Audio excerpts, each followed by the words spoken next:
Olá, professor, olá, professora, olá, professores coordenadores e professoras coordenadoras, enfim, como eu sempre costumo dizer quando eu gravo alguma coisa para o Sala de Formação, olá, educadores. Gosto muito dessa palavra porque eu entendo que ela dá conta aí, né, de um público muito maior, de um conjunto maior de pessoas, até porque eu gosto de pensar que educadores, em certa medida, todo cidadão é. Então o pai é um educador, a avó é uma educadora, as pessoas que trabalham ali na escola, mas mesmo que não estejam dentro da sala de aula, trabalham com a merenda, com a limpeza, todos na verdade são educadores. Por isso que eu gosto muito de saudar as pessoas desse modo. Quero parabenizar você, guerreiro, você, guerreira, que está aí bravamente lutando para tentar passar por esse período de pandemia. E como tem sido difícil, não é mesmo, pessoal? Tem sido difícil para nós como seres humanos e especialmente difícil para nós como educadores. Afinal de contas, dar conta disso tudo nesse momento, se reinventar, gravar, corrigir, orientar à distância, tem sido, né, muito difícil, a gente sabe disso e é por isso que eu quero te parabenizar. Parabéns e obrigado por estar fazendo a diferença na vida das nossas crianças. Para mim, um orgulho estar aqui hoje, né? Uma grande alegria.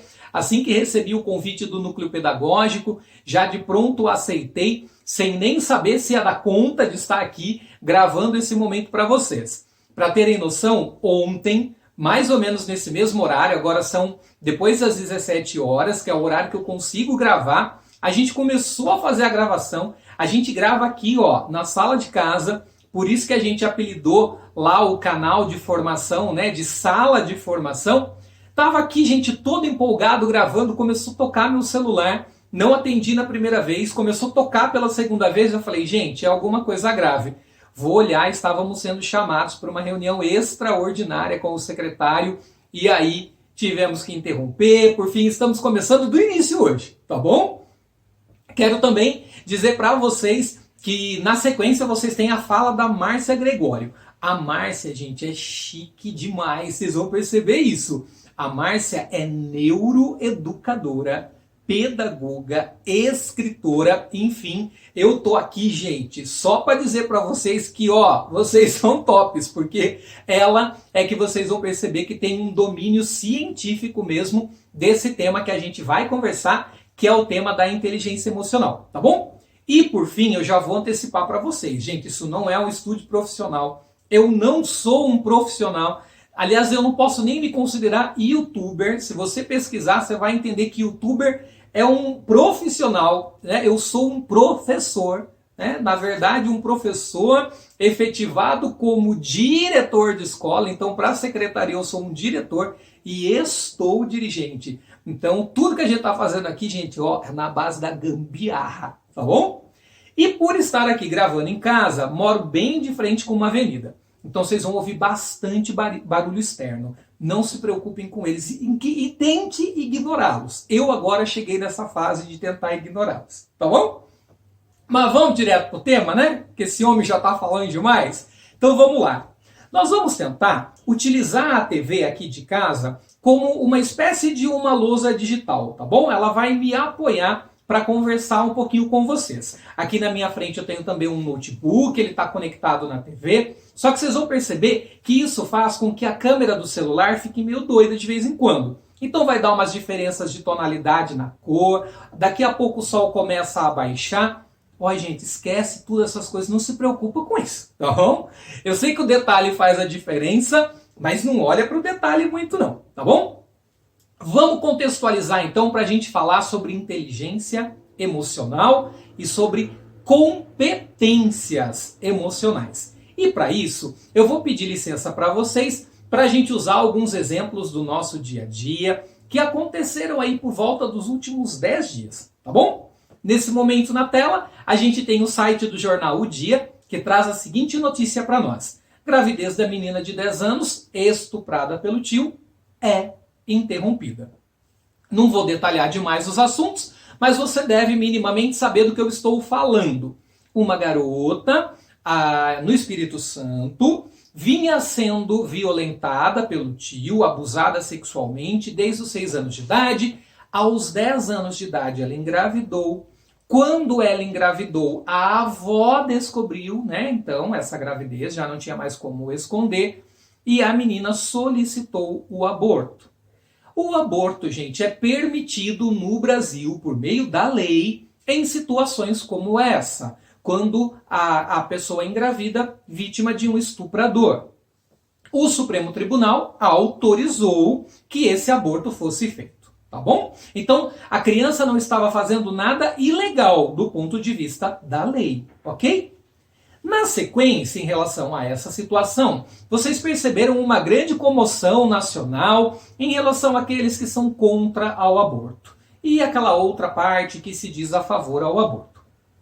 Não vamos entrar por essa senda, não vamos trilhar esse caminho, mas vamos apenas entender o que acontece com esta apoiadora, né? A Sarah Winter, conhecida como Sarah Winter. Ela vai até a sua rede social e expõe o nome da garota que estava para fazer o aborto e o hospital que iria realizar o aborto. Por que ela fez isso, Ed? Porque ela discorda do aborto. Até aí, é um direito de cada um de nós concordarmos ou discordarmos a partir dos nossos pressupostos de vida, né? Só que ao fazer isso, a Sarah Winter... aliás, vale a pena dizer para vocês, tá? O nome dela não é Winter. O nome dela é Sarah, ela tem um outro sobrenome. Ela pega de empréstimo esse codinome de uma espiã nazista que foi responsável pela morte de milhares de judeus durante a Segunda Guerra Mundial. Acho que vale a pena a gente trazer esse link aqui, né? Já que nós estamos falando de alguém que está se posicionando contra o aborto, tá bom? Quando a Sarah fez isso, gente, ela foi lá, a Sarah Winter, e colocou nas redes sociais grupos fundamentalistas, predominantemente compostos por adeptos aí de determinadas religiões, foram para a porta do hospital. E na porta do hospital começaram a fazer uma manifestação, gritando em alto e bom som que a menina era uma assassina, que o médico era um aborteiro e por aí, né? Vocês devem imaginar o tanto mais de coisas que saíram lá na porta do hospital. Não contentes com isso, eles tentaram invadir o hospital e precisaram ser detidos ali pelos seguranças do hospital para que eles não invadissem o hospital em meio a tal manifestação. Mas tudo que já está muito difícil pode ficar sempre bem pior. E aí nós temos o caso de uma professora, colega nossa de profissão, inclusive, que era da própria Secretaria Estadual de Educação, que também, contrária à ideia do aborto, vai para sua rede social e escreve essas questões que estão aparecendo aí para vocês na tela. Dentre os seus escritos, ela vai dizer, né, que quando uma criança é abusada por alguém, ela chora para a mãe. Por que essa menina não chorava? Quer dizer, então ela estava gostando. E que com toda certeza ela já vinha sendo bem paga pelo tio por aquilo que ela estava realizando. E agora queria abortar essa criança? Percebam, no caso dessa professora, que a matéria vai dizer que ela chega a ser demitida após dizer isso sobre a menina. E você deve falar, nossa, mas precisa ser demitida? Pois é, gente, somos servidores públicos. E enquanto servidores públicos, estamos sujeitos à lei. E no nosso caso especificamente, tem duas delas que são muito importantes para nós. A 10.261 de 1968, que é o Estatuto do Funcionário Público do Estado de São Paulo. E como somos do magistério, nós temos uma segunda lei, a 444 de 1985. Essas duas leis precisam estar bem aqui no nosso conhecimento. Por quê? Porque elas vão dizer o que nós não podemos fazer na condição de servidores públicos e do magistério. E ela acaba infringindo uma série de artigos dessas duas leis, o que motivou então esse movimento aí de demissão da professora.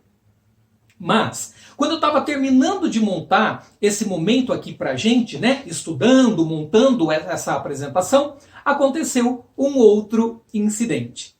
O nosso presidente da República, ele, ao ser questionado por um repórter acerca dos cheques depositados na conta da sua esposa, responde ao repórter com essa frase: vontade mesmo eu tenho é de encher a sua boca de porrada. Isso também trouxe uma grande repercussão, foi notícia aí por 2 ou 3 dias. E 2 ou 3 dias, porque isso também não é algo incomum para o presidente. E aí a gente pode se perguntar o seguinte: olha, Ed, mas afinal de contas, o que é que isso tem a ver com as competências emocionais? Eu digo para você que isso tem tudo a ver. Essas histórias, essas personagens que passam em meio a esses incidentes, elas trazem claramente para a gente demonstrações de que o emocional falou muito mais alto do que o racional em qualquer uma dessas questões. Por quê? Porque tratava-se de uma garota que tinha amparo legal para fazer um aborto. E se isso era ou não contrário às nossas concepções religiosas, isso não diz respeito a nós, isso dizia respeito à garota. Mas tudo aquilo que acontece posterior a isso vai na linha de um emocional que fala muito mais alto na cabeça dessas pessoas, a ponto delas deixarem a razão de lado. E quando a gente pega uma das principais figuras, se não a principal figura de uma nação, que é o presidente, que responde desse modo à mídia, também temos ali uma demonstração de que faltou, né, esse emocional melhor trabalhado. Bom, diante disso, a gente pode se perguntar, afinal de contas, para que servem as emoções? Só para nos colocar em momentos, né, como esses? Só para nos colocar em más situações? Só para nos levar até uma demissão, né, de uma secretaria estadual? Pois é, na verdade não. As emoções, elas nos acompanham desde lá do passado, né? Desde os nossos antepassados, as emoções acompanham a humanidade. E elas têm funções claras para nós, e vocês sabem bem do que eu estou falando. Quando a gente pensa num filho ou numa filha, a emoção serve para que a gente proteja esse filho e essa filha. Mas quando nós somos movidos por situações irracionais, essa proteção pode se transformar num excesso e pode, inclusive, tolher as pessoas que amamos. Pode fazer com que a gente as coloque dentro de uma bolha e impeça elas até mesmo de viverem. Tenta lembrar quantas situações você viu em que os pais brigaram com os filhos porque queriam impedir a eles de fazerem determinadas coisas que na cabeça dos pais podia sinalizar algum perigo, mas na cabeça dos filhos não. Quantos casais se separam porque o ciúmes é tão grande que a pessoa tenta colocar o parceiro, o companheiro, a companheira dentro de uma bolha e impedir que ela tenha vida própria. Ou seja, as emoções, se não forem controladas de maneira correta, elas podem nos levar a esses movimentos como os que a gente apresentou até aqui. Para nos ajudar a entender esses, né, temas e esses estudos, a gente está se baseando no Daniel Goleman. Ele, autor do livro Inteligência Emocional, um grande best-seller. Esse livro se tornou famoso no mundo todo. E por que é que esse livro, né, conquistou os leitores? Porque o Daniel Goleman, ao fazer pesquisas na área, né, neurológica, da neurociências, e tentar entender essas questões das habilidades intelectuais, ele se deparou, né, nas universidades estadunidenses, mas em especial num trabalho que ele fez em Harvard, um trabalho de pesquisa, que apesar das pessoas, né, que se saíam muito bem nos testes de QI, de coeficiente intelectual, apesar delas terem as notas mais altas nesses testes e serem muitas vezes apresentadas como quase gênios, quando ele foi tentar verificar ao longo da vida profissional delas, elas não eram as pessoas que ocupavam os postos de trabalho mais altos, nem sempre elas eram os grandes líderes das empresas e muitas delas até fracassavam profissionalmente. E ele começa então a se questionar, mas afinal, por que é que acontece isso? A pessoa era tão bem preparada intelectualmente, ela tinha tanta competência, ela tinha notas altíssimas em testes, né, de exatidão, em testes aí que mediam a sua capacidade mesmo com a matemática, com a química, com a física, enfim, com essas disciplinas mais voltadas para a área das exatas, mas que não conseguiam ter sucesso, na verdade. Não conseguiam se tornar, no final lá, né, ao longo da carreira, pessoas com um troféu nas mãos. E ele começa a se questionar por que é que isso acontecia.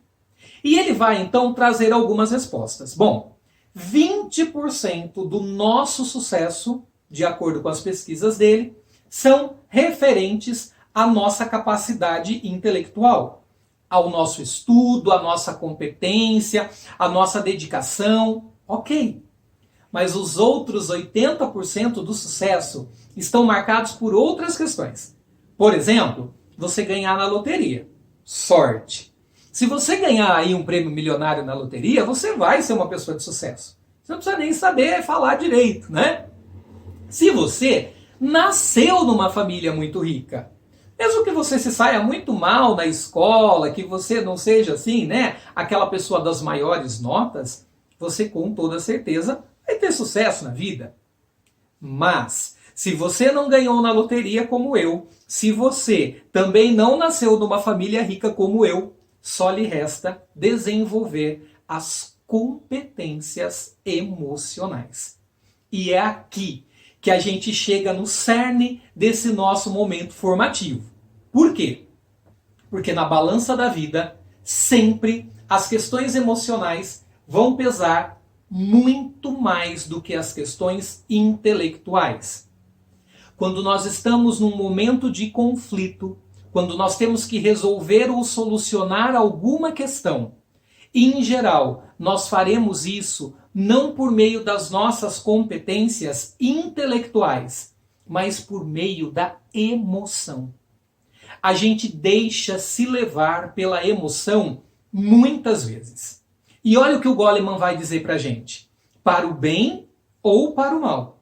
Quando as emoções nos dominam, o intelecto não é capaz de nos conduzir a nenhum lugar. Ou seja, você já parou para pensar quantas vezes você tomou uma atitude movido pela emoção? Eu me lembro de uma pessoa conhecida, gente, que ela doou a casa dela para a igreja. E como é que foi isso? No calor da emoção. Por quê? Em meio ali ao momento comunitário dela, na igreja dela, ouvindo e tal, ela mergulhou na emoção. E quando a pessoa perguntou se ela gostaria de fazer isso, ela foi e fez. E eles levaram ela para o fundo lá, né, do espaço onde eles estavam, ela assinou um documento. Claro que depois ela teve que mover a ação, entrar com advogado, ela reaveu inclusive a casa no futuro. Mas isso deu muito trabalho para ela. Por quê? Porque ela foi movida pela emoção. E isso é o que a gente tem que buscar evitar. Para quê? Para que a gente possa ser uma pessoa realmente de sucesso. Não apenas profissional, mas um ser humano de sucesso. E aí, o Goleman vai então dar uma pista bacana pra gente. É assim, ó. Você quer ser uma pessoa de sucesso? Você quer ser um ser humano considerado aí uma pessoa exitosa? Você precisa então entender que as suas emoções, que dominam as suas ações, ou seja, aquilo que nos domina, né, é sustentado por 5 colunas diferentes. Então a nossa emoção, ela está aí em 5 pilares. Vou até fazer assim porque acho que fica melhor para a gente entender. São 5 grandes pilares que vão sustentar as nossas emoções. Vamos conhecê-los? Primeiro, a gente precisa ter autoconsciência das nossas emoções. O pessoal que convive mais comigo no dia a dia já sabe. Não me peçam nada no horário do almoço se eu estou com fome. Não me façam tomar nenhuma decisão muito importante se o almoço era para sair meio-dia, são 2 horas da tarde e eu ainda não almocei. Gente, o meu estômago muda completamente o meu humor. Tem gente até que fala que a gente tem um cérebro intestinal. Não sei se é verdade, né? Se fosse, me fala aí depois, tá?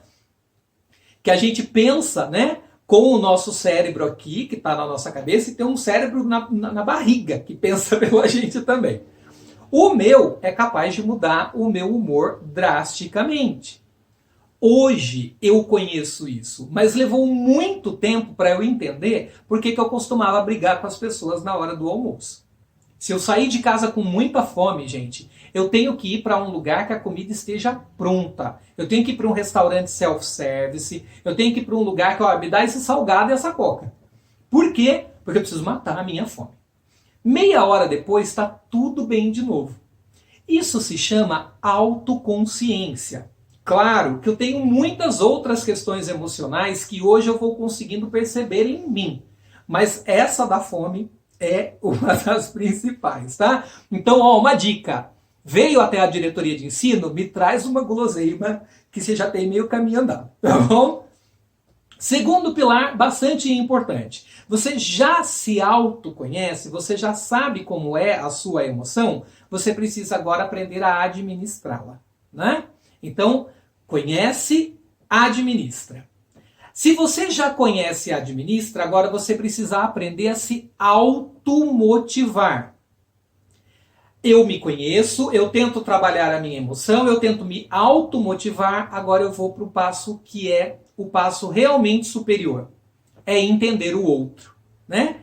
Aprender como que é a emoção do outro e, por fim, aprender a administrar a emoção do outro. Eu passei mais rapidinho agora porque a gente vai ver detalhadamente esses 5 passos.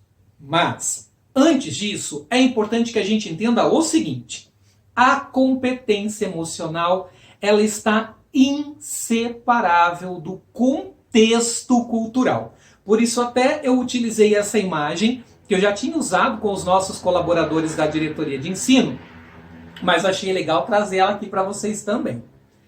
As questões culturais marcam as emoções.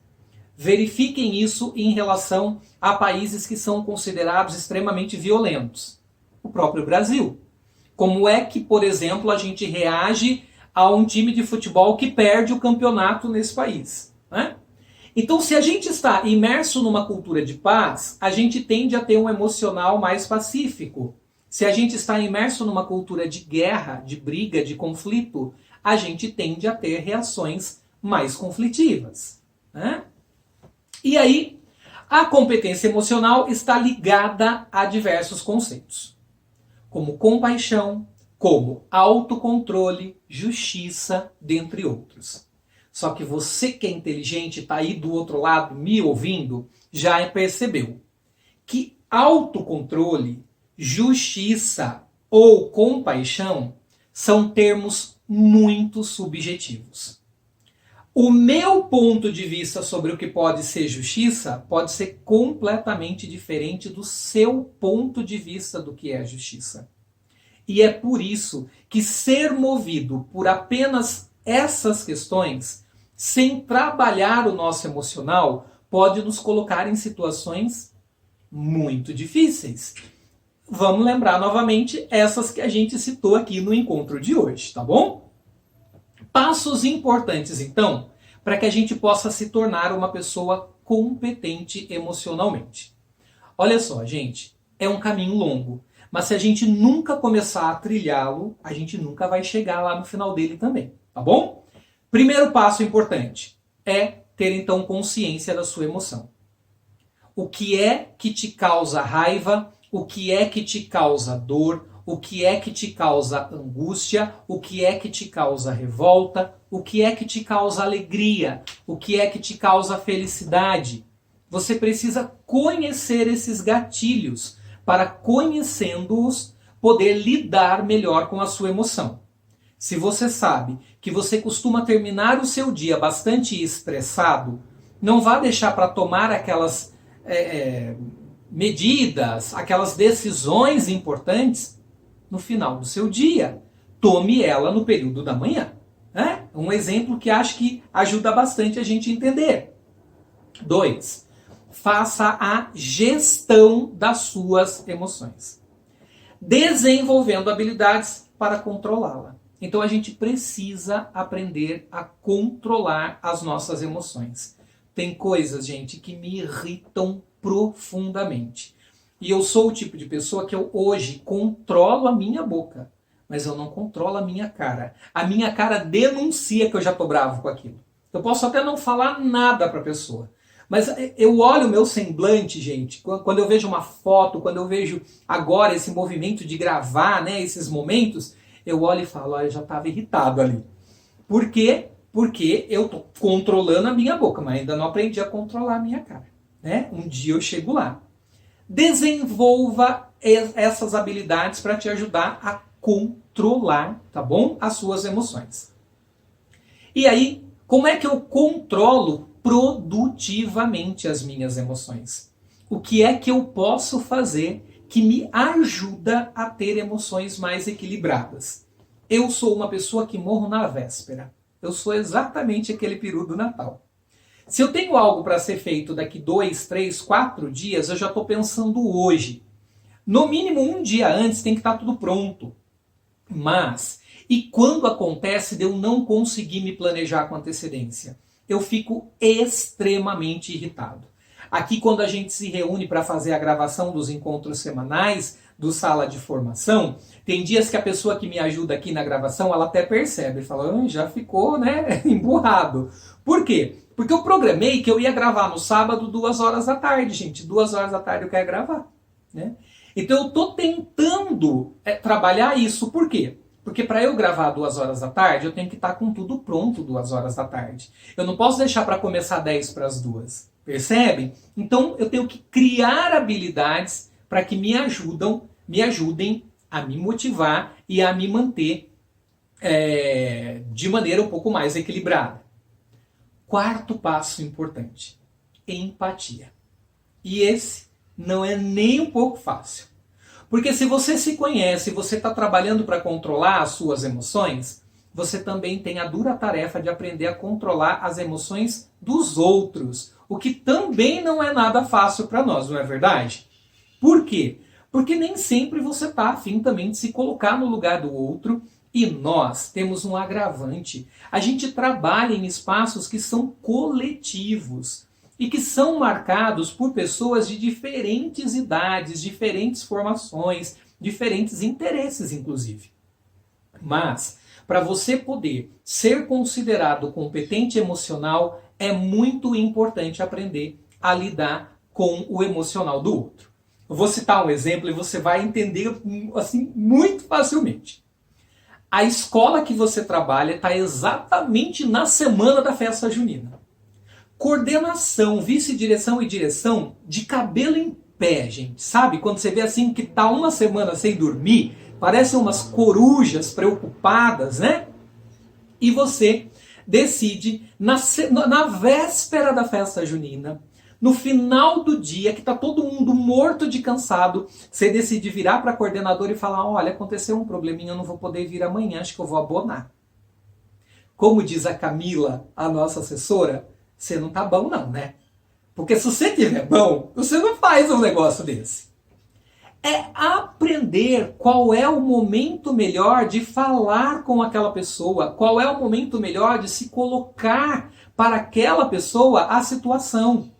Se você percebe na escola que já está tendo um dia super tumultuado, teve uma briga na hora do intervalo, a equipe gestora ficou lá toda desesperada, os funcionários da escola, não vá levar uma notícia difícil nesse dia. Né? Tem que ter um pouquinho de sabedoria. É a alteridade, é a empatia, é se colocar no lugar do outro. E por fim, gerir os relacionamentos. Né? Desenvolver competências. E agora, note que a gente não está falando mais de habilidade. A gente está falando de competência, que é um conjunto de habilidades. nós precisamos desenvolver competências para mediação de conflitos, para acordos, para propor ideias, para propor mudanças no nosso espaço. Por quê? Porque nós não somos os donos da razão, não é verdade? Então a gente também precisa entender que quando nós estamos num espaço de coletividade, a minha vontade não pode prevalecer em cima da do outro. A não ser que aquilo que a pessoa está colocando tenha uma base legal. Se a lei diz, olha, não pode matar, e tem lá um grupo de pessoas defendendo dentro da escola, por exemplo, que não pode matar, gente, isso não tem discussão. A lei a gente não discute, a gente acata.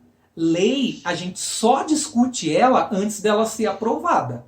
Depois que ela passou pelo crivo do legislativo e ela foi aprovada, a gente só cabe a nós o cumpra-se, com o risco de termos que responder judicialmente por descumpri-la, porque aí é crime.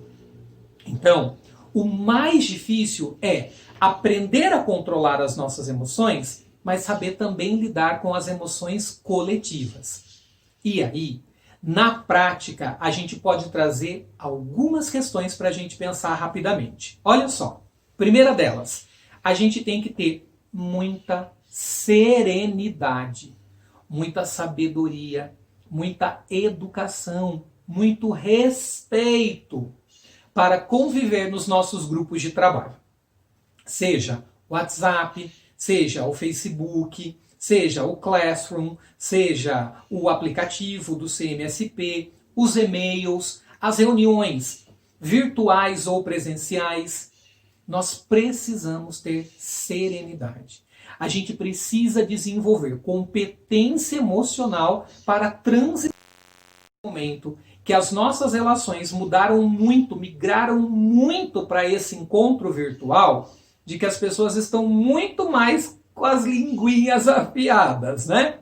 Por quê? Pensa o caso da professora. Por que a professora se sentiu à vontade, gente, de ir lá e de escrever aquilo sobre a garota? Ela estava na tela de um computador. Não ia sair nenhuma mão daquele computador, dar um tapa na boca dela e falar assim, criatura, pensa bem o que você está falando, é uma criança, 6 anos de idade. Mas como isso não acontece, a pessoa se sente à vontade para fazer isso. Temos que tomar muito cuidado nesse momento, mas não apenas. Por quê? Eu tenho feito o seguinte exercício, gente. Se o que eu vou falar é um pouco mais difícil, um pouco mais duro, aquilo que eu tenho que falar, eu gravo um áudio. Para que a pessoa possa ouvir a minha entonação, para que a pessoa possa entender o argumento, que a pessoa possa perceber que eu não estou bravo com o que está acontecendo. Eu estou bravo porque a gente precisa encontrar uma alternativa mais adequada para aquele problema. Os verbos, as palavras, as expressões precisam ser muito bem pensadas nesse sentido. Cuidado. A gente mata uma amizade por uma palavra maldita num grupo de trabalho. Evitar agir pela emoção. Se você percebe que o seu emocional já está, de certo modo, alterado, cale-se. Guarde a sua manifestação para um outro momento no qual você esteja mais calmo e mais tranquilo. Não utilize a expressão eu sou assim mesmo como desculpa para que as pessoas tenham que suportar a falta de competência emocional. Nós não podemos fazer isso. Usar, eu sou assim mesmo, se você quiser é desse jeito. Não, não é verdade, né? Não é assim que o mundo funciona. Falei mesmo, eu estava irritado. Evite isso. Isso é outra questão. Você estar irritado, eu estar irritado, é um problema só nosso. Não é do outro que está ouvindo aquilo que a gente está despejando na pessoa. Olhar a situação apenas pelo nosso ponto de vista. Eu vou contar um exemplo para vocês, porque eu acho que esses exemplos reais ajudam a tornar o conhecimento muito mais palpável, palatável para a gente, né?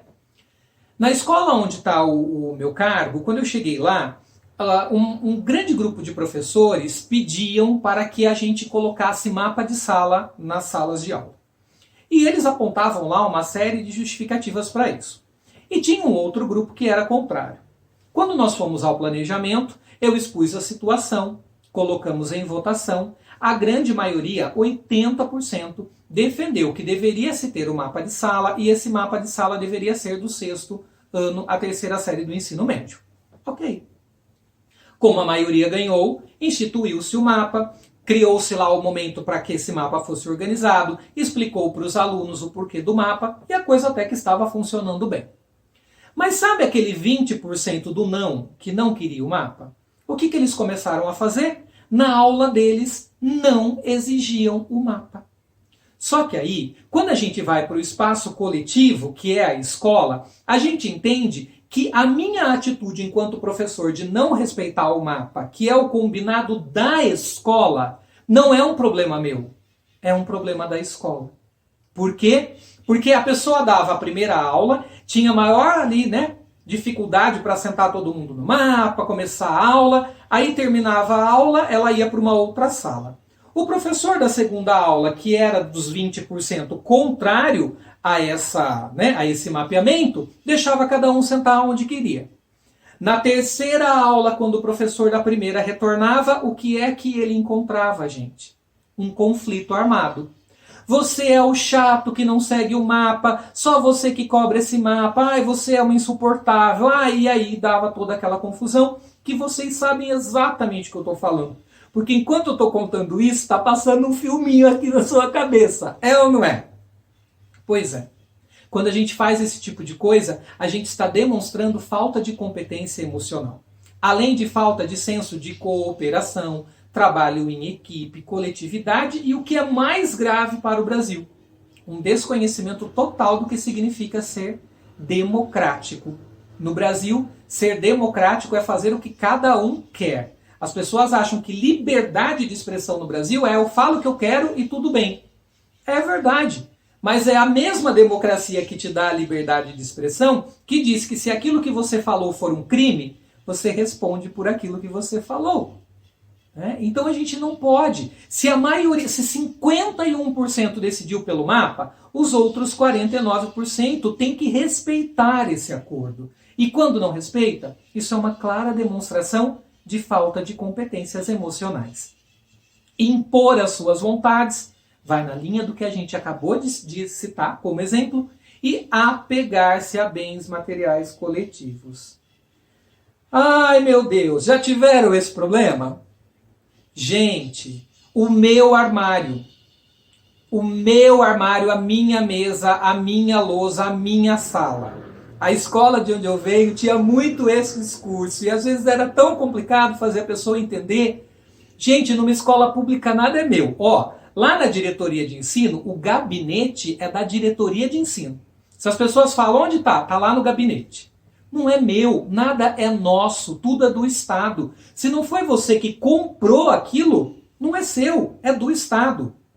E como sai briga em escola por causa dessas coisas? Porque mexeram no meu armário, porque estragaram os trabalhos dos meus alunos, estragaram os meus trabalhos. Temos que evitar esse tipo de coisa. E aí, quero dizer para vocês que a escada, gente, é longa. Desenvolver esses 5 passos e entender essas 5 colunas não é realmente tarefa fácil. Não ache que você vai dormir hoje com problemas emocionais e acordar amanhã competente emocional. É processual. O que nós não podemos jamais é deixar de buscar isso. Nós temos que nos transformarmos em seres humanos melhores. Eu costumo dizer muito na diretoria de ensino que eu quero ser lembrado como gente e não como dirigente. Porque dirigente é um estágio, como que eu posso dizer para vocês? Com terminalidade, né? Não existe um cargo de dirigente, existe uma função. E ela pode ser desempenhada durante um tempo. Tem gente que fica mais de 10 anos, tem gente que fica 1, 2, 3, depende. Né? Não existe esse cargo. Então, concurso, né? Apesar de ter sido uma seleção, não é um concurso. E por que eu digo isso, gente? Porque eu tento me transformar todos os dias. E não é fácil. Eu sou um ser humano muito difícil, muito complicado. E todos nós, se nos olharmos muito de perto, né? A gente percebe que tem coisas que precisam ser melhoradas e superadas. Eu sei que a escada que eu tenho que percorrer é muito longa. e que eu preciso tentar chegar. Talvez eu nunca chegue lá, né, no platô, lá na parte mais alta dela, mas eu preciso buscar isso todos os dias. Eu quero agradecer a vocês por terem me ouvido até aqui. Peço desculpas, gente, eu dou bom dia a cavalo, viu? Eu falo pelos cotovelos. A minha avó costumava dizer que eu falava mais que o homem da cobra. Até hoje eu não entendi direito isso, mas ela falava. Eu gosto muito de ensinar. Esses momentos, inclusive essa possibilidade, né, de termos aí o sala de formação é para isso. Eu dava aulas num curso de pedagogia aqui da cidade até o final do ano passado. Eu saí por conta desse novo desafio, mas eu sinto uma falta tremenda, porque eu gosto desse contato formativo. Eu gosto de estudar, eu gosto de conhecer novas coisas, eu gosto de compartilhar com as pessoas. E eu espero que você tenha conseguido aproveitar, nem que sejam 5 minutinhos dessa nossa conversa. Quero também deixar um convite para todos vocês, que visitem lá o Sala de Formação. Tem bastante coisa formativa lá. O intuito desse espaço é esse. Muita gente acha que a pessoa cria um canal no YouTube porque ela vai ficar rica. Gente, olha a falta de competência intelectual. Se você fizer uma pesquisa rápida, você vai perceber que meia dúzia de pessoas ficaram ricas com o YouTube, viu? O que alguém consegue ganhar com o YouTube não paga geralmente o custo que ela tem de produção. E eu tô falando isso de canais, ó, topzera, que nem dizem os alunos, tá? No nosso caso, então, que é tudo extremamente caseiro, é bem provável que esse canal jamais seja convidado pelo YouTube para ser monetizado, porque tem isso também, tá? É o YouTube que te manda um e-mail dizendo, gostamos do seu canal, acho que você pode monetizar. E aí você deve falar assim, nossa Ed, monetizar ganha quanto? Pode levar tipo 1 ano para você ganhar R$1. Então eu gosto de contar isso para as pessoas, porque tem gente que fala, eu não quero participar desse espaço, porque está pensando nisso para ganhar dinheiro. Gente, só se eu quisesse morrer de fome, tá bom? Eu estou te convidando realmente a participar, se quiser, dele, porque eu entendo que ali a gente tem um contato, a gente tem um diálogo, a gente tem um movimento de pessoas que trazem assuntos para o debate, que deixam comentários, e isso tem sido muito bom e tem suprido para mim essa falta que eu sinto do chão da sala de aula, do lugar onde a aprendizagem realmente acontece, tá bom? Mais uma vez, obrigado por terem me ouvido. Deus abençoe a cada um e a cada uma. Parabéns por serem profissionais de educação e por fazerem a diferença na vida das nossas crianças. Por favor, continuem fazendo, viu? Espero que a gente tenha outras oportunidades como essa, gente. Prazerzão. Muito obrigado mesmo. Até mais. Tchau, tchau. Bom dia a todos. Meu nome é Márcia Gregório e hoje eu vou falar um pouquinho para vocês, né, do Núcleo Pedagógico da Diretoria de Ensino de Capivari, sobre as contribuições das neurociências nesses momentos de transformação em que nós estamos vivendo. Então, as neurociências, e assim elas são chamadas mesmo, e não somente a neurociência, porque ela expandiu muito nesses últimos 20 anos até então, e agora nós temos várias vertentes, né, da neurociências do comportamento, da neurociências aplicada à vida, da neurociências na área de saúde, enfim. Então, as neurociências, elas foram tomando rumos diferenciados, mas todas elas são embasadas no conhecimento e funcionamento do nosso cérebro. Então, como nós podemos nos beneficiar dessa ciência, né, das neurociências, neste momento em que nós estamos vivendo, com tantas transformações, com tantos desafios. Então, esse será o tema a ser abordado para vocês, e nós vamos, então, poder discorrer sobre vários assuntos relacionados ao cérebro.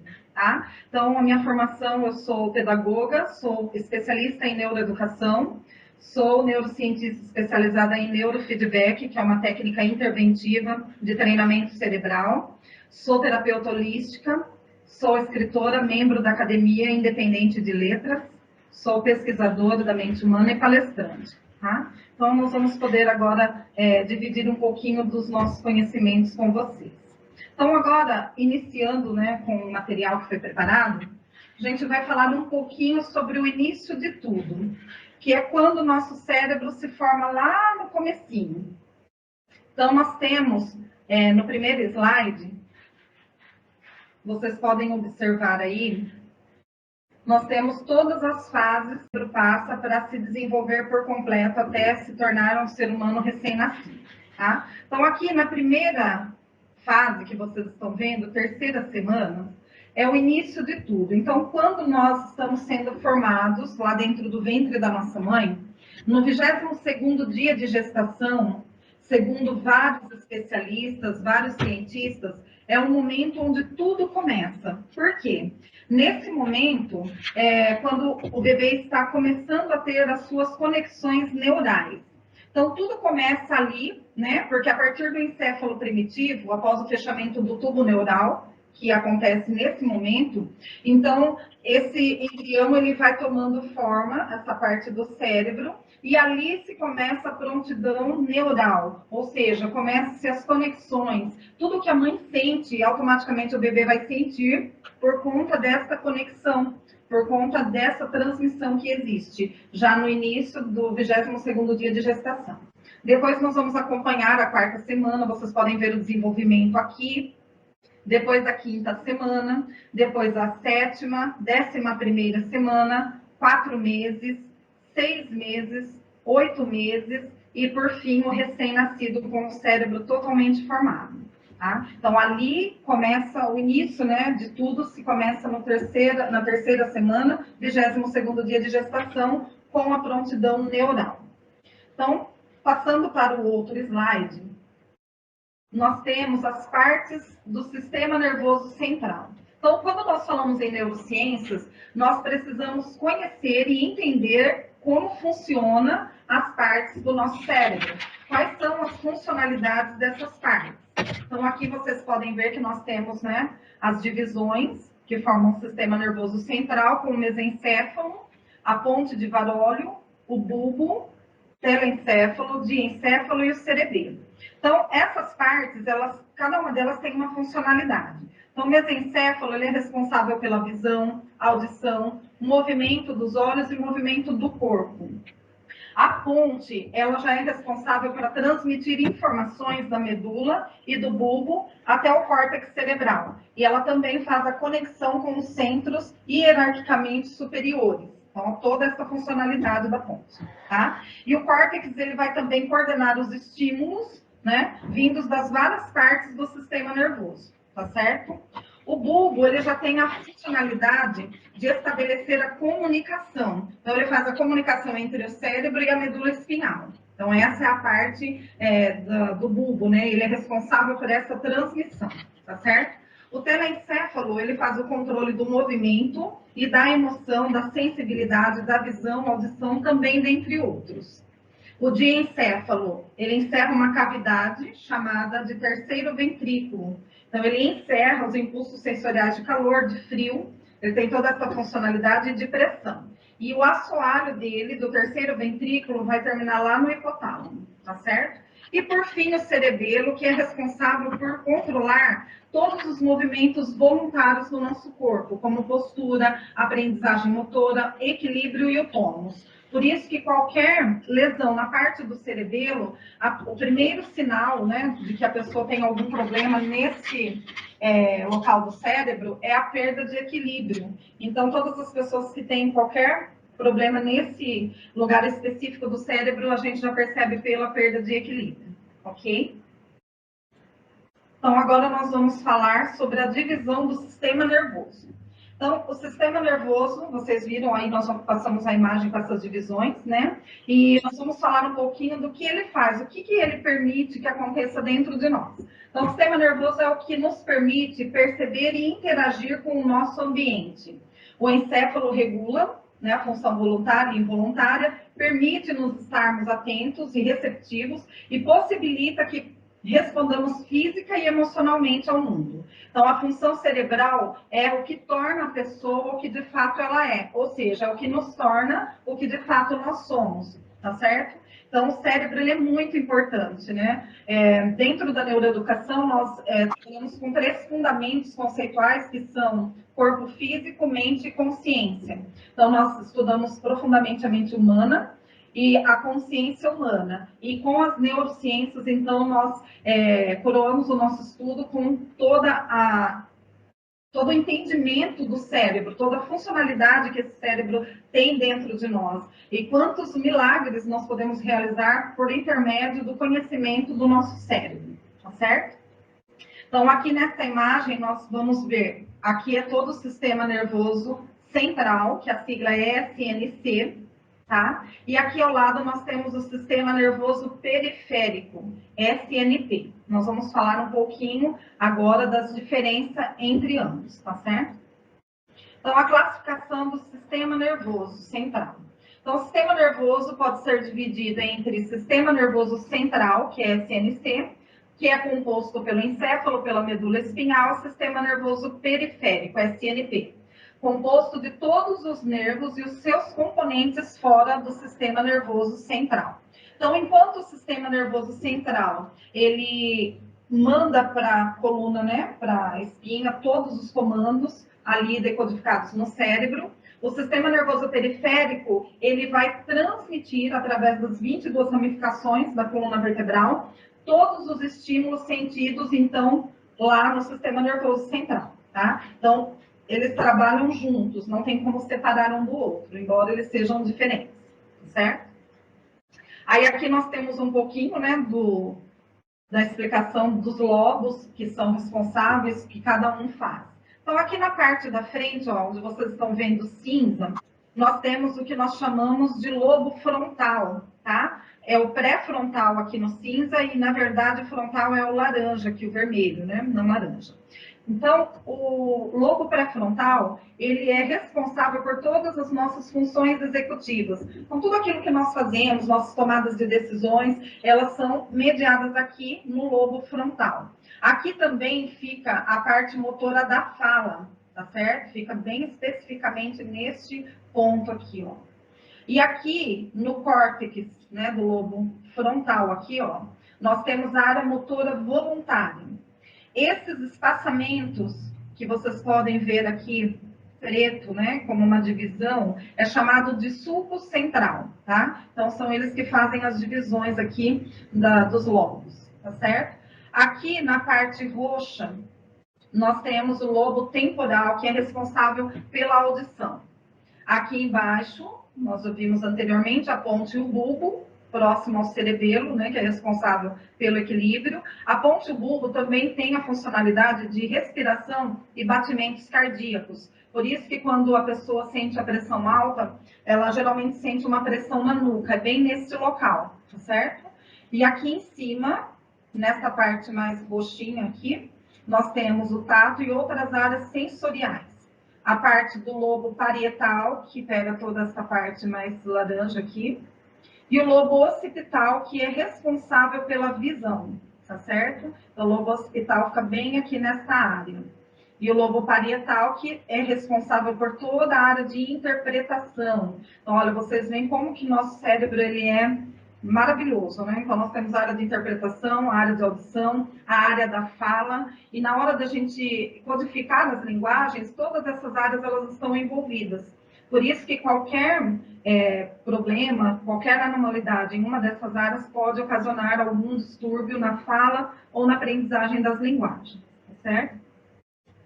Aí aqui nós temos, né, o sistema nervoso periférico, então vocês podem ver todos os gânglios e os nervos. Então, isso daqui é o sistema nervoso periférico, tá? Todas essas ramificações, todos os nervos. Então, partindo do pressuposto que nós somos mente, consciência e corpo físico, nós temos que entender que a mente, ela não é o cérebro, tá certo? A mente é a parte superior do cérebro, que vai sentir, que vai codificar através do sistema aferente, que leva os sentidos para a mente criar esse código, né? Então, através dos nossos sentidos básicos, que a gente já conhece, que são 5 sentidos, nós temos mais 21 sentidos, que no total são 26. Então, esses 26 sentidos é o que vão dar todo aquele entendimento, aquela compreensão para a mente manda para o cérebro como um programador, ele decodifica essas informações, e então, através de todo o sistema nervoso e o sistema periférico, ele envia para o corpo todos esses sentimentos e essas emoções. Por isso que é tão importante nós sabermos como que se dão as emoções dentro de nós e qual a maneira que nós podemos amenizar essas emoções, controlar essas emoções, para que o nosso sistema físico, o nosso corpo físico, não venha a sofrer como uma somatização, né, de todas aquelas coisas que a mente sentiu lá em primeira mão, ok? Agora nós vamos falar um pouquinho dos neurônios, como que funcionam esses neurônios, como que acontece a transmissão química elétrica cerebral dentro da nossa cabeça, dentro do nosso cérebro. Então, aqui nós temos um neurônio, tá certo? Nós temos aqui, bem no centro, vocês podem ver como um ovo, né? Aberto assim.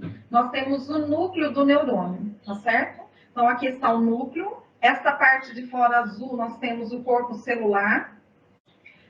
Aqui, nós vamos começar a ter o que nós chamamos de bainha de mielina, né? Através dos axônios, vão se formar as bainhas de mielina, para que passe o sinal neural, ou seja, o circuito químico elétrico cerebral, ele passa por aqui, né, faz a transmissão para chegar lá na sinapse, que é o finalzinho do neurônio, tá certo?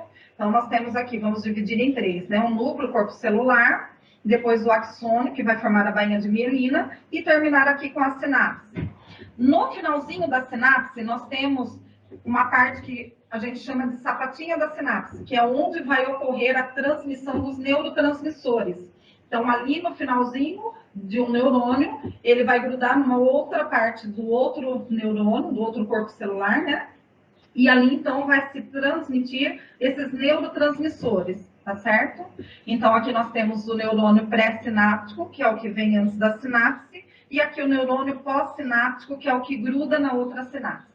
E aqui nós chamamos de dendritos, tá? Porque em grego, dendrito significa ramos, ramificações. E vocês podem ver que parece mesmo os galhos de uma árvore, né? Então, são os dendritos, tá certo? Eles que vão fazer, então, essa junção com a outra parte do neurônio, tá? Então, eles vão colar com a sapatinha do neurônio e da sinapse e vai fazer essa transmissão, ok? Então, aqui nós vamos falar um pouquinho da mielinização do cérebro, tá? Então, a mielinização do cérebro, ela começa lá, como eu já disse no início, né, no 22º dia de gestação, lá quando o cérebro ele começa a surgir a partir do encéfalo primitivo, após o fechamento do tubo neural, né? Então, na hora que acontece tudo isso, ele vai se situar no dorso do embrião e, posteriormente, vai formar, então, a coluna espinhal. Para muitos estudiosos, essa é a fase realmente que se dá início à vida humana, pois daí em diante surgirá a estrutura que caracterizará o feto como ser humano, indivíduo inacabado que no futuro buscará na educação construir a si mesmo, tá? Então, a bainha de mielina, aqui nós temos uma imagem para que vocês possam ver bem claramente como que ela é formada, né? Aqui dentro nós temos, olha, você está vendo? Né, o corpo celular aqui aberto para vocês verem o núcleo aqui, olha. E aqui vocês podem observar que existe como se fosse gominhos de linguiça, né? É isso mesmo. Essa daqui é a parte da bainha de mielina que é encapada por uma capa de gordura. Então, quando os axônios eles sofrem uma desmielinização, o que vai acontecer? Vão começar a surgir falhas no sistema motor da pessoa, porque ela vai perdendo aqueles estímulos, porque os estímulos eles são dados através da velocidade que esses circuitos químicos elétricos cerebrais têm para transmitir todas as informações. Uma vez que a bainha de mielina sofre uma desmielinização, então começam a surgir as doenças degenerativas, como o mal de Alzheimer, esclerose múltipla, dentre outras, tá certo? Então, é muito importante que desde cedo as mães conheçam uma forma muito natural e muito nutritiva de alimentar os seus filhos, porque tudo isso tem muito a ver com a alimentação que a criança tem logo nos primeiros anos de vida, né? Então, tem que ser uma alimentação balanceada, tem que ter gordura, tem que ter todas as proteínas, todas as vitaminas, para que essa mielinização ela aconteça de forma perfeita, tá? E a mielinização ela acontece de trás para frente. Então, toda a maturidade cerebral nossa ela vai acontecer de trás para frente, iniciando lá, né, na terceira semana de gestação e tendo o final mesmo por volta dos 33 anos, que é quando se termina todo o amadurecimento cerebral.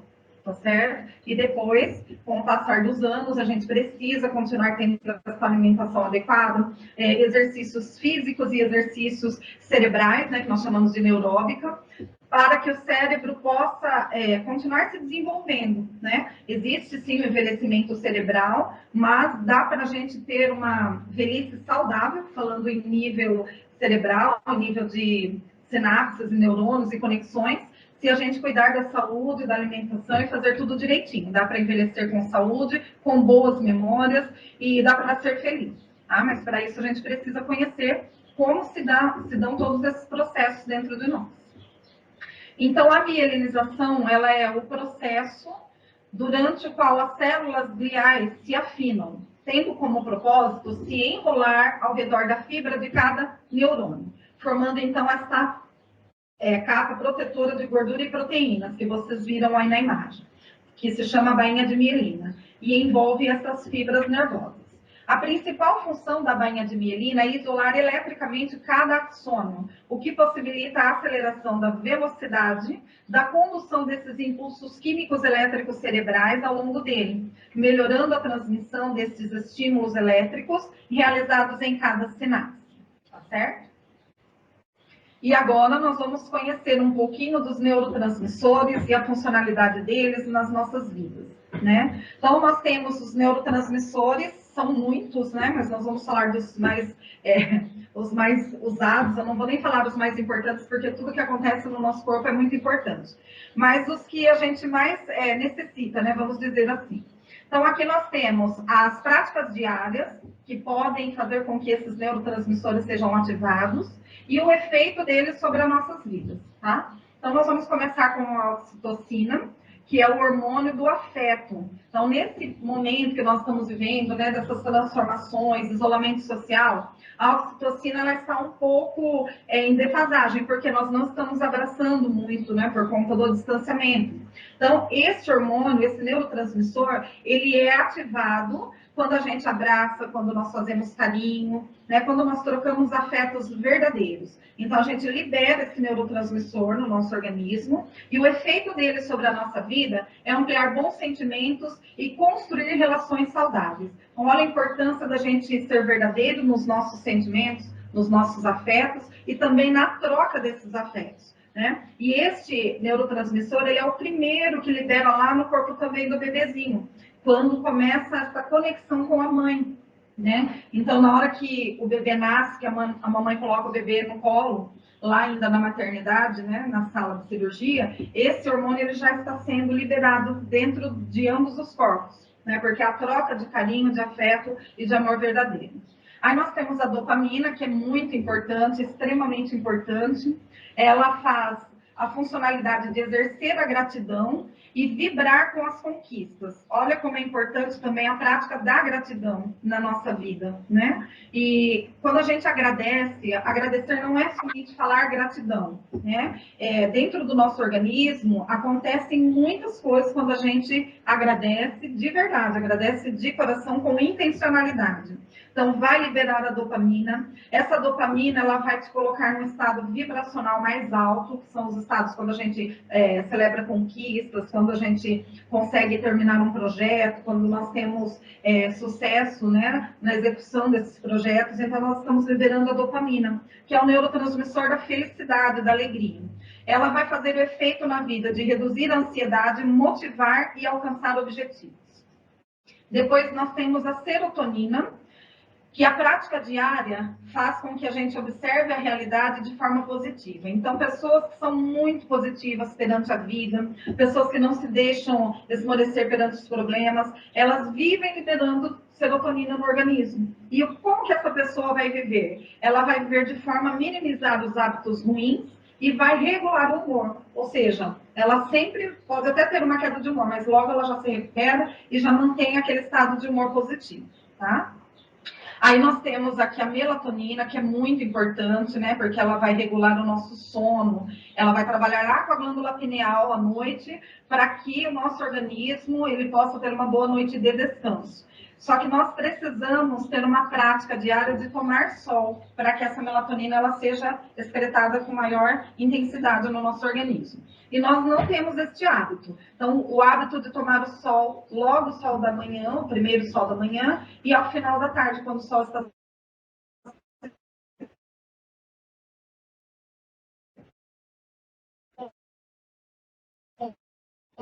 também. Tá? Vai fazer o quê? Regular todas as funções do sono. Então, no nosso ciclo circadiano, começar a liberar melatonina. Aí ele vai liberar essa melatonina até por volta da meia-noite, para que a gente possa ter uma boa noite de descanso, ok? Aí nós temos a endorfina, que o contato com a natureza, a prática dos exercícios físicos, sorrir, ter relações sexuais adequadas, respeitosas, vai fazer com que nós liberemos no nosso organismo a endorfina, que vai fazer o quê? Dar um maior estímulo do prazer, do bom humor e da alegria, né? Então, olha só quanta coisa boa o nosso organismo é capaz de nos proporcionar, desde que a gente conheça e faça as práticas corretas, né? E aqui a noradrenalina, fazer massagens e atividades físicas, também ajuda na regulação do sono, das emoções e melhoria do foco, certo? Então, todos esses neurotransmissores, eles vão ser liberados e vão ser transmitidos aqui nesse momento, ó. Aqui é a sapatinha, né, da sinapse que nós vimos naquele slide anterior. Então, nesse momento, vocês podem ver esses pontos dourados, são os neurotransmissores sendo passados, né, de uma sapatinha para a outra, tá? É nesse momento que ocorre, então, essa transmissão.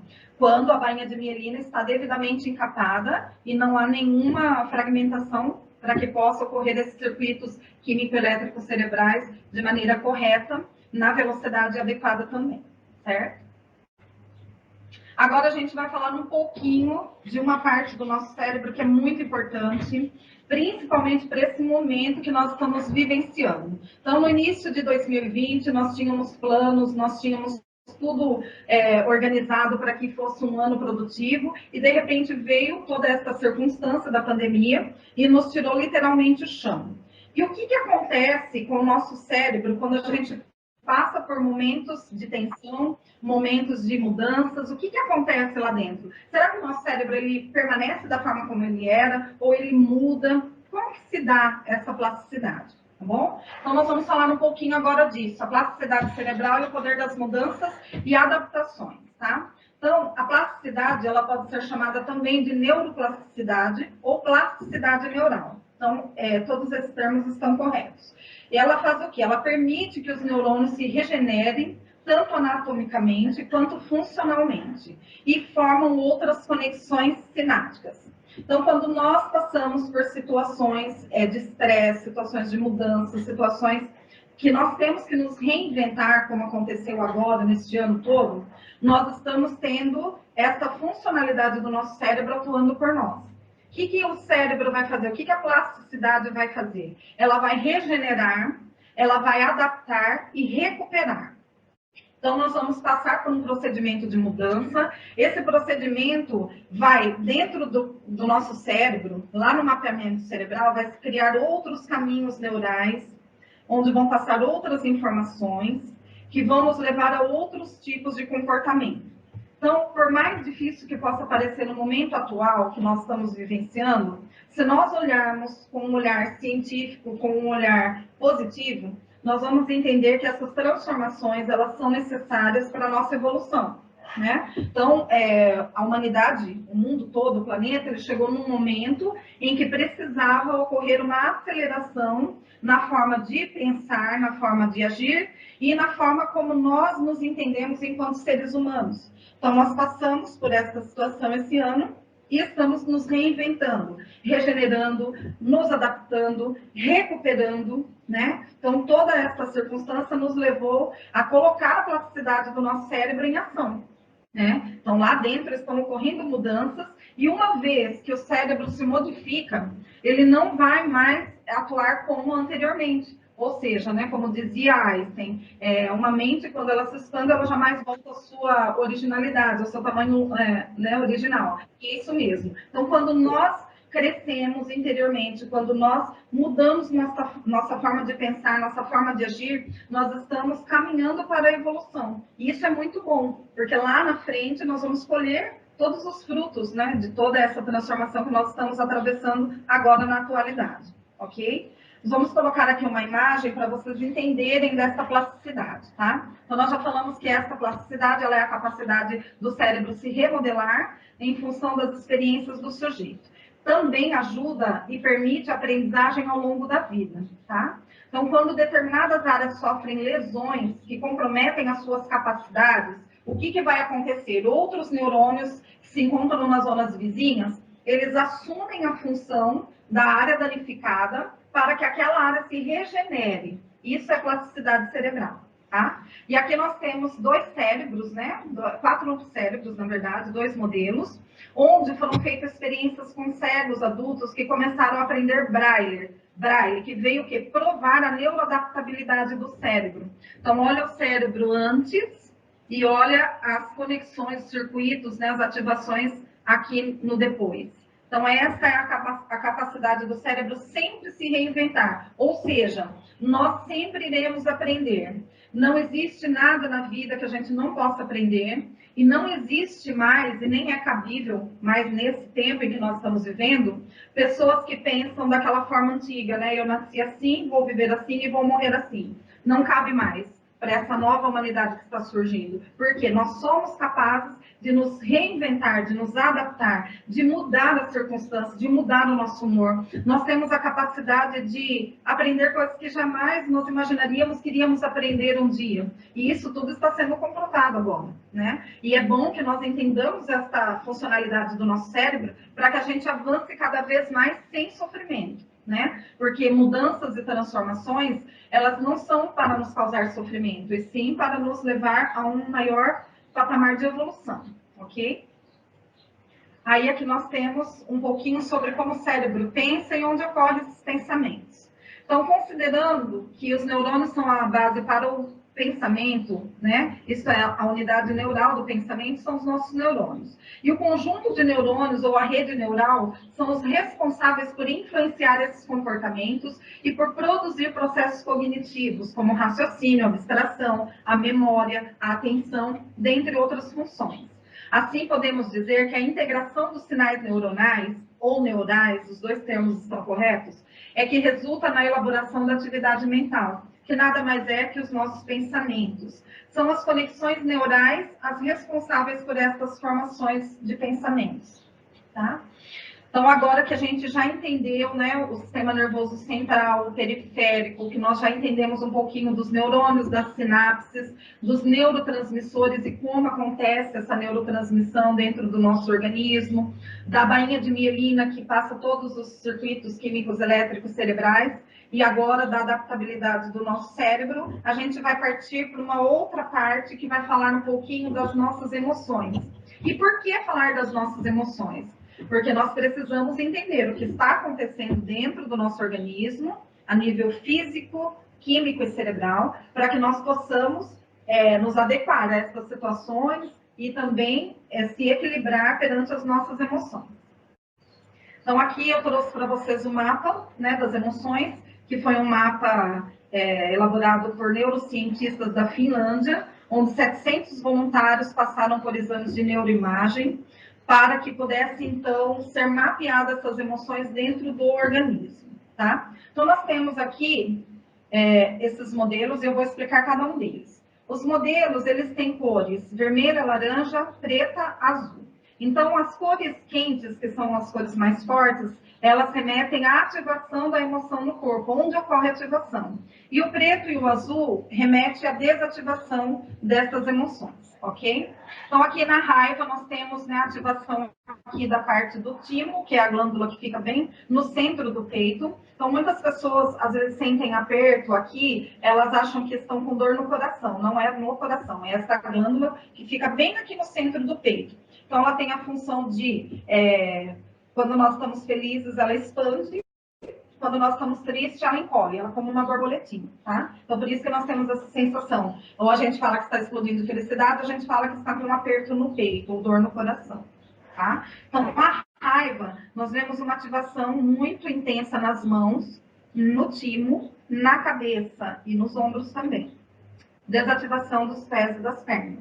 Então, é muito importante a gente entender essas nossas emoções e o que nós podemos fazer quando estamos nesses estados emocionais. Por exemplo, uma pessoa que está num estado de raiva ou cólera intenso, ela não pode ter nenhum tipo de arma perto, nenhuma faca ou qualquer outra coisa que possa, né, denigrir a imagem e a integridade da vida humana de outra pessoa. Então, é muito bom a gente entender o que esses sentimentos e essas emoções causam em nós, para que nós possamos regular e equilibrar. Aí nós temos aqui o segundo medo, que vocês podem ver uma ativação também aqui no timo, né? E as partes dos braços e das pernas desativadas. O nojo, nós percebemos uma ativação no estômago e aqui na garganta também. Então, quando a gente sente nojo de algo, o ímpeto, né, é de vomitar, de pôr para fora. Por isso que a ativação maior é aqui na garganta.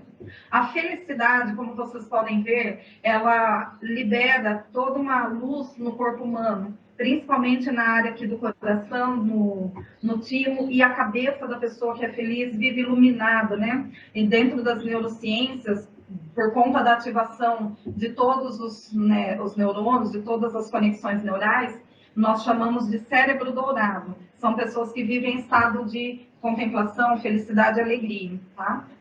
Nós temos a tristeza, tem uma desativação das pernas, dos braços. Nós temos também aqui uma ativação na parte do rosto e aqui no peito. Então, pessoas que são muito tristes, elas já vão perdendo o ânimo da vida, elas já vão perdendo as forças dos braços e das pernas, que nós vamos entender aqui na depressão depois.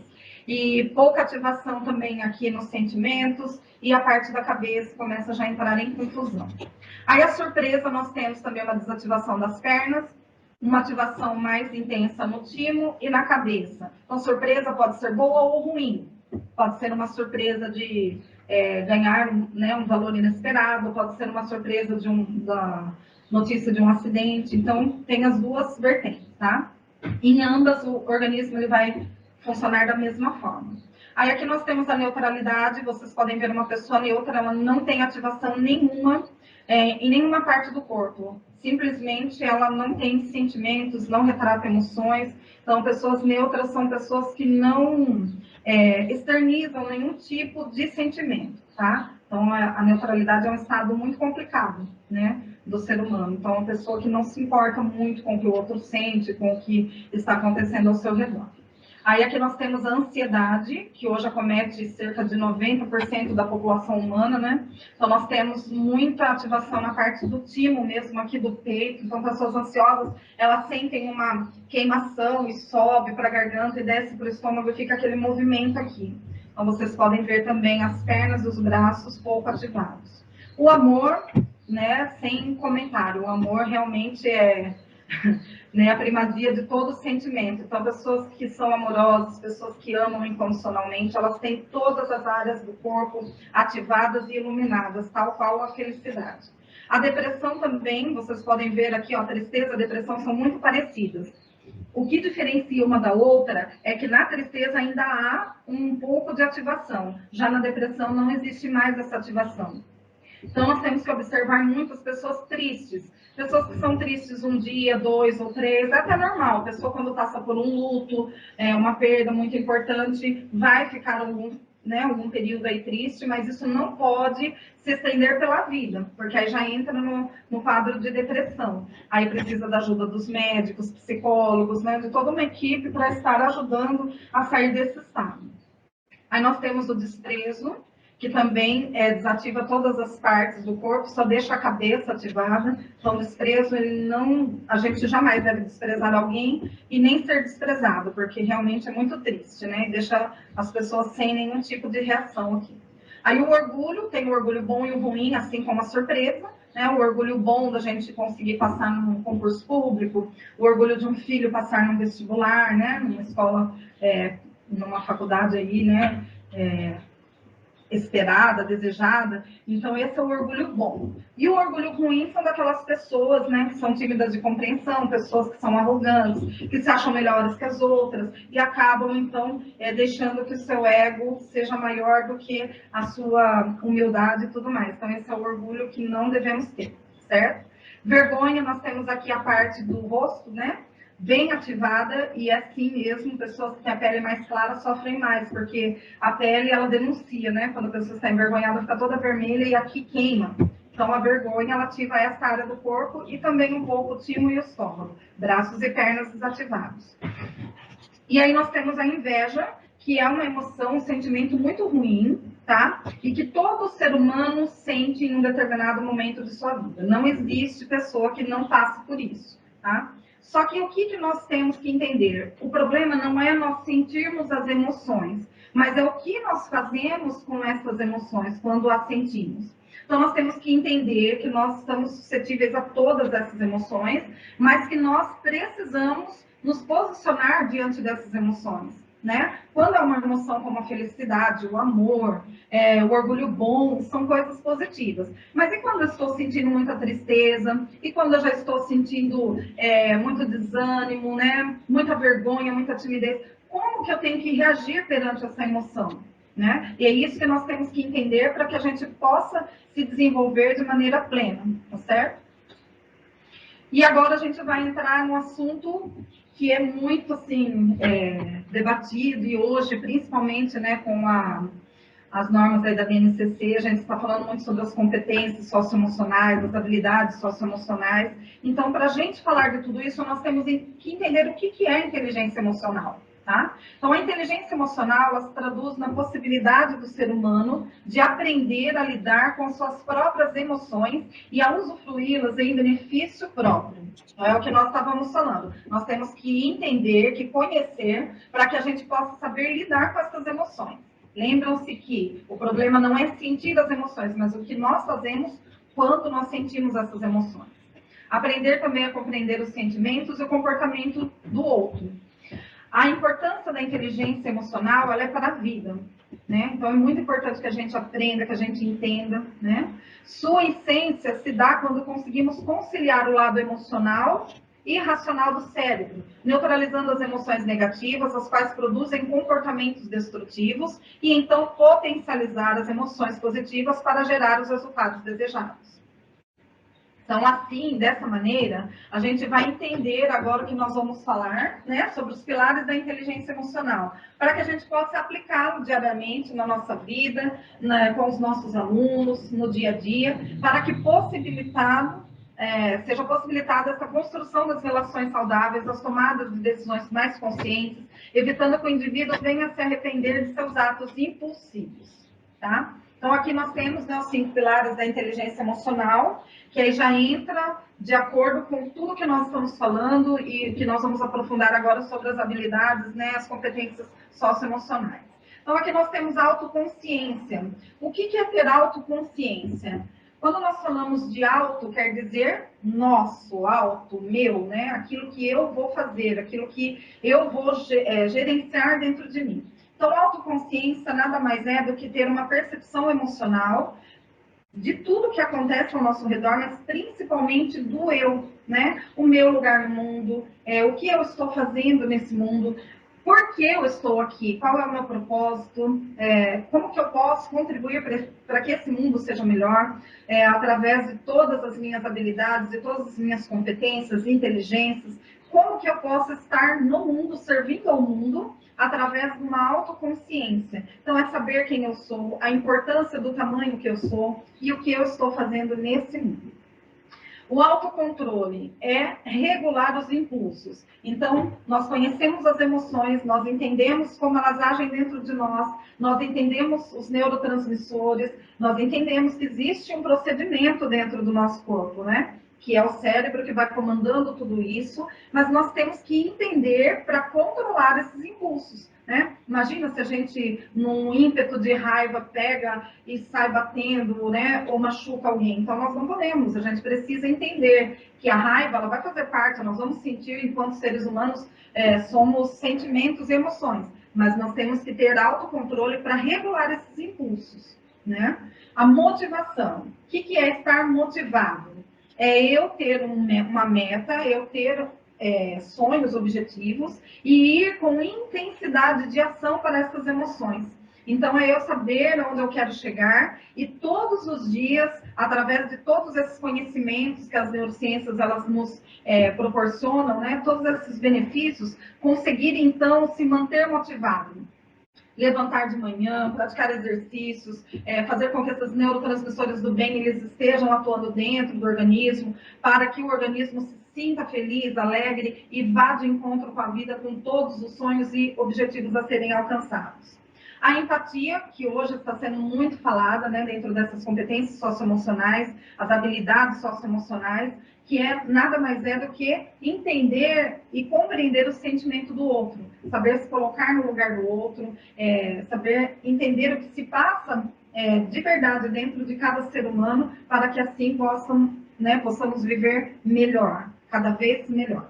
E as habilidades sociais, que são as habilidades que nos dão a qualidade de relacionamentos, né? Como será que nós nos relacionamos com as pessoas que estão ao nosso redor, com as pessoas que fazem parte do nosso convívio, né, do nosso cotidiano? Então, desenvolver também essas habilidades. Então, as emoções, elas influenciam o desempenho motor através de conexões diretas entre o sistema límbico e os gânglios da base com o córtex cerebral. Então, tudo isso, gente, acontece ali dentro do nosso cérebro, tá? Aqui no sistema límbico, que é o sistema das emoções.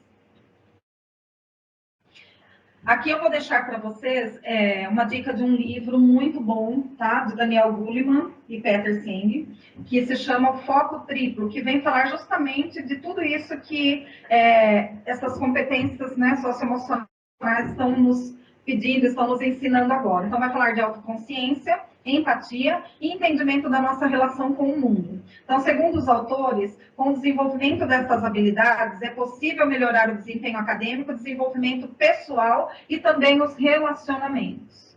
Olha que importante, né? Uma dica de leitura para que a gente possa se aprofundar nesses quesitos aí. Aí eu vou falar um pouquinho agora, brevemente para vocês, do núcleo accumbens. O núcleo accumbens é uma parte do nosso cérebro que é responsável pela felicidade, tá? Então, o núcleo accumbens, ele faz parte do sistema de recompensa dopaminérgica do nosso cérebro. E ele está associado às respostas tardias e recompensas incertas, tá? Ele está junto com o núcleo pálido ventral, que apresenta um papel muito importante na motivação e integra o sistema de recompensa cerebral, e também da área tegmental ventral, que constitui do sistema de recompensa dopaminérgico associado aos relacionamentos recentes e apresenta também alta atividade após as separações. Então, aqui estão essas três partes que vão formar, tá, o núcleo accumbens, que é essa parte em vermelho. Então, é onde está toda a sensação de felicidade do nosso organismo. Tem pessoas que me dizem assim, ai, Márcia, mas você acha que dá pra gente ser feliz 24 horas por dia?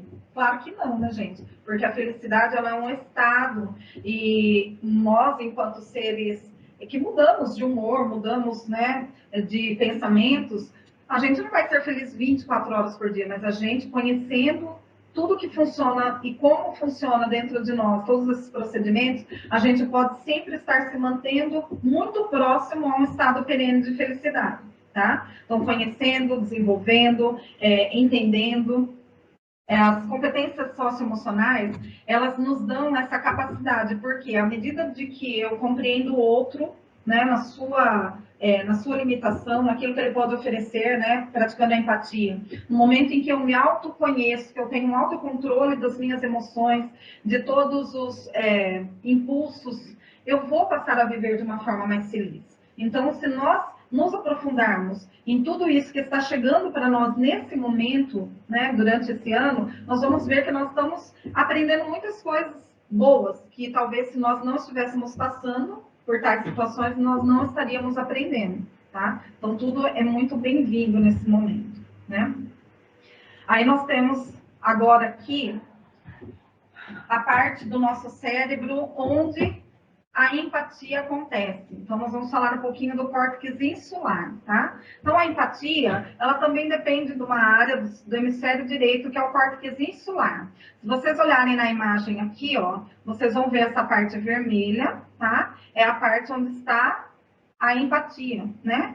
Então, que nos dá a sensação do estado de todo o nosso corpo e nos diz como estamos nos sentindo. Então, é aqui que desenvolve a empatia e aqui também que a gente começa a se perceber, tá? Então, tudo dentro do nosso cérebro. E aqui a importância do tamanho que você é. Então, eu vejo, assim, as habilidades socioemocionais, as competências socioemocionais de extrema importância, e cada tópico desse pilar que constitui, né, essas competências, eu vejo que a autoconsciência, ela realmente tem que vir em primeiro lugar, porque entendendo a importância do tamanho que você é, que nós somos, enquanto seres pensantes, inteligentes, enquanto seres constituídos de uma perfeição, né, imensa, e tendo dentro de nós esse aparato físico que é o cérebro, que nos dá essa capacidade incomensurável de realizar, né? Então, nós temos dentro de nós todos os recursos necessários para que a gente possa sempre ascender, ou seja, sempre crescer, sempre ir além de nós mesmos. Então, é entendendo toda a funcionalidade do cérebro, é entendendo tudo que se passa dentro de nós enquanto emoções e sentimentos, é entendendo essa capacidade, né, dessa plasticidade que o cérebro tem de se adaptar às novas situações, que a gente vai conseguir compreender a importância do tamanho que nós somos, né? Então, aqui nessa imagem a gente vê uma pessoa, né, o cérebro aqui com um quebra-cabeça, e ele olhando aqui a pecinha principal, né, que vai encaixar ali em algum momento. Então, todos nós temos o nosso lugar nesse mundo. Por isso que não é necessário que sintamos inveja, não precisamos ficar desmotivados, achando que a gente tem menos valor que o outro, de forma alguma, porque nós somos uma peça do grande quebra-cabeça que constitui a existência. E essa peça, ela não vai se encaixar em outro lugar, ou seja, nós somos únicos, né, indivisíveis. Então, tudo que nós vamos realizar nesta vida só vai caber a nós realizarmos, a ninguém mais vai caber, né, essa tarefa, essa função. Só que para isso a gente precisa entender a importância desse valor que nós temos dentro de nós e o que nós podemos realizar através desse valor, dessa importância do tamanho que nós somos. Então, vamos falar agora, né, um pouquinho de Gardner também. A gente falou ali do Daniel Goleman, da inteligência emocional, né, de tudo, as competências socioemocionais, que vem muito de encontro aí com a BNCC esse ano. E agora a gente vai falar um pouquinho de Gardner, que também tem uma teoria que é muito bem-vinda e muito importante para esse momento que a gente está vivendo, que é a teoria das inteligências múltiplas. Ele sugere que as funções executivas emergem de uma das inteligências propostas por ele, que é a inteligência intrapessoal, né? Nós estamos falando da importância do tamanho que nós somos, e essa inteligência intrapessoal é a de dentro, a minha inteligência, os meus diálogos internos, como eu me vejo, como eu me sinto, né, enquanto parte do todo, né? Então, é muito importante essa inteligência. E elas são importantes na coordenação das outras demais inteligências, regulando o comportamento em direção aos objetivos relevantes do indivíduo, tá? Então, segundo ele, a inteligência intrapessoal desenvolve-se gradualmente ao longo da vida dos indivíduos e tem grande importância para que as pessoas adquiram as estratégias necessárias para viver harmoniosamente em sociedade. Então, Gardner sugere que 3 parâmetros são importantes quando se observa o desenvolvimento das funções executivas numa perspectiva da inteligência intrapessoal: as metas, as habilidades e a vontade. Sugere ainda que nesse desenvolvimento poderíamos identificar 2 estágios, que é o estágio do aprendiz e o estágio do mestre. Então, durante o estágio do aprendiz, o desenvolvimento dessas habilidades predomina em relação aos outros 2 parâmetros, que são as metas e a vontade. No estágio do mestre, o indivíduo desenvolveu sua inteligência intrapessoal, ele já sabe, né, o tamanho da importância que ele é, o que ele veio fazer no mundo, ele já se autoconhece. E isso tudo vai levar a um autoconhecimento muito mais profundo acerca de quem ele é. Sabe integrar suas metas, habilidade e vontade para a construção de uma agenda pessoal que extrapola o programa da sociedade em que se vive. Ou seja, essas pessoas, elas têm iniciativa própria, se propõem a ter objetivos de longo prazo, dentro de um estilo individual, que vai além daquele só exigido pela família ou pelo trabalho, por exemplo. Então, olha como que é o estágio de mestre, né? E aqui nós temos uma imagem que eu achei assim, espetacular, que ela vem casar com tudo isso que eu estou dizendo. A professora e uma aluna dando explicação de algo, né? E os dois alunos e a professora olhando assim com muita surpresa para tanto conhecimento que a menina está transmitindo. Então, fica um questionamento para nós. Estamos preparando nossos alunos para serem aprendizes ou mestres? Né? Então, nossa função e a nossa missão enquanto educadores, enquanto professores, transmissores do conhecimento, é fazer e despertar nesses nossos alunos algo que seja maior do que aquilo que a gente já é.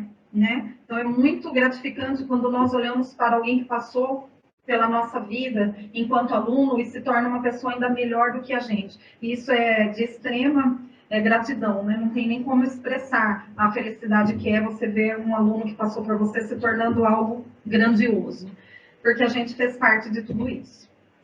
E aí fica, então, nessa teoria de Gardner aqui, para vocês entenderem as inteligências múltiplas, e fica um questionamento também, será que a gente pode aprender todas as inteligências? Será que nós temos essa capacidade? Sim, nós temos, né? Porque nós nascemos com um potencial genial, inteligível, e nós só precisamos compreender, desenvolver essas habilidades, essas competências socioemocionais, levar todo esse potencial à tona para que a gente possa vir desenvolver as múltiplas inteligências, que são a lógica matemática, né, que está envolvida com os cálculos, a linguística, que envolve todas as partes que a pessoa vai trabalhar com a linguística, né? Aí nós temos a espacial, que é a visão, né? Aquela inteligência visionária que vê lá na frente. A musical, que é de extrema importância, que deveria ser ensinada desde o maternal, né? Como na pedagogia Waldorf, que trabalha a música desde o maternal com as crianças. Por quê? A música, ela ativa as duas lateralidades e trabalha simultaneamente, né? Em uníssono, ou seja, as duas lateralidades estão totalmente ativadas quando a gente pratica, exerce ou ouve música. Então, olha como a música é importante, além de elevar nossa vibração, trazer calma, alegria e felicidade. A relação interpessoal, que é a minha relação com o outro, né? Que também vem de encontro aí com as competências socioemocionais, no quesito de socialização, né? Das relações sociais, como eu convivo com o próximo, como que é essa minha relação com o outro. A intrapessoal, que nós tanto falamos, né? De saber a importância do tamanho que nós somos e daquilo que nós podemos alcançar por intermédio disso. A naturalista, que são as pessoas envolvidas com a natureza, com o cuidado com a natureza, com o meio ambiente, e a sinestésica corporal, que são os artistas, né, os ginastas, as pessoas que trabalham em circo, os atletas. Então, todos nós somos capazes de desenvolver todas essas inteligências, né? Porque a nossa matriz inteligível, ela é uma só, né? Então, a nossa matriz principal é dela que provém todas as inteligências, então nós já temos isso dentro de nós, a gente só precisa desenvolver. E agora, com todo esse olhar voltado para essas competências, nós acreditamos que a educação ela vai dar um salto muito grandioso, né? E vai trazer muitos benefícios para essa geração que está vindo aí sob os nossos cuidados educacionais. Então, antes de encerrar com essa mensagem, eu vou falar um pouquinho dos livros, né? Esses são os 4 livros que eu escrevi aí, que o próximo, A Consciência do Amor, está com lançamento agora para setembro, tá? É um livro que vai falar muito sobre como a gente deve viver esse tempo, né, baseado no amor incondicional pelo ser humano. Vai falar um pouco das leis do universo, de expansão da consciência. Um livro, assim, muito bom, que ajudará muitas pessoas. Então, eu indico ele para vocês.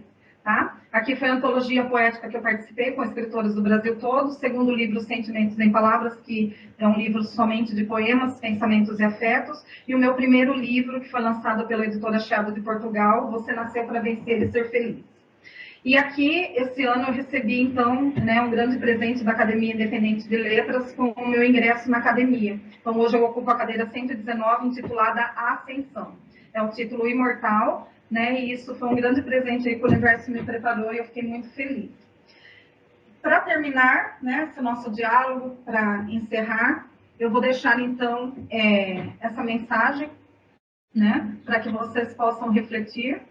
E eu creio firmemente que a gente está caminhando para isso. tá? Então, chegará um tempo em que cada pessoa será responsável pelo desenvolvimento pleno do outro, sem interesse, sem maldade, somente visando o bem-estar e a felicidade plena de cada um. Quando esse dia chegar, então poderemos dizer que realmente a humanidade conseguiu dar um salto rumo ao seu objetivo progressivo e finalmente declarar que o paraíso se estabeleceu na Terra. Então, eu acredito firmemente que nós estamos caminhando para isso e que a educação ela é a base para uma vida equilibrada e feliz. Não há como evoluir, não há como ser uma pessoa melhor sem educação. Né? Então, que fica assim uma mensagem de muito ânimo para os professores. Eu sei que não é fácil esse momento de tanta reinvenção, de tanta adaptação, adequação, mas vocês são fortes, né? Vocês viram quanto que vocês evoluíram, quanto vocês vão evoluir e principalmente os frutos que vocês colherão lá no futuro, vendo seus alunos se tornando pessoas de bem. Então, sejam firmes, continuem nessa maravilhosa missão que é ensinar, que é transmitir conhecimentos e busquem sempre conhecer, busquem aprender, né? O professor, ele nunca mais vai deixar de aprender. Quando a gente decide ser um professor, quando nós nos decidimos pela educação, nós estamos nos decidindo a ser eternos aprendizes, eternos pesquisadores. Então, que vocês possam ser felizes nesse caminho que vocês escolheram, tá? Eu deixo aqui também o meu agradecimento a todas as pessoas, ao núcleo pedagógico da Diretoria de Ensino de Capivari. Muita gratidão pelo convite e eu espero ter contribuído de uma maneira positiva para com todos vocês. Tá? Muita gratidão.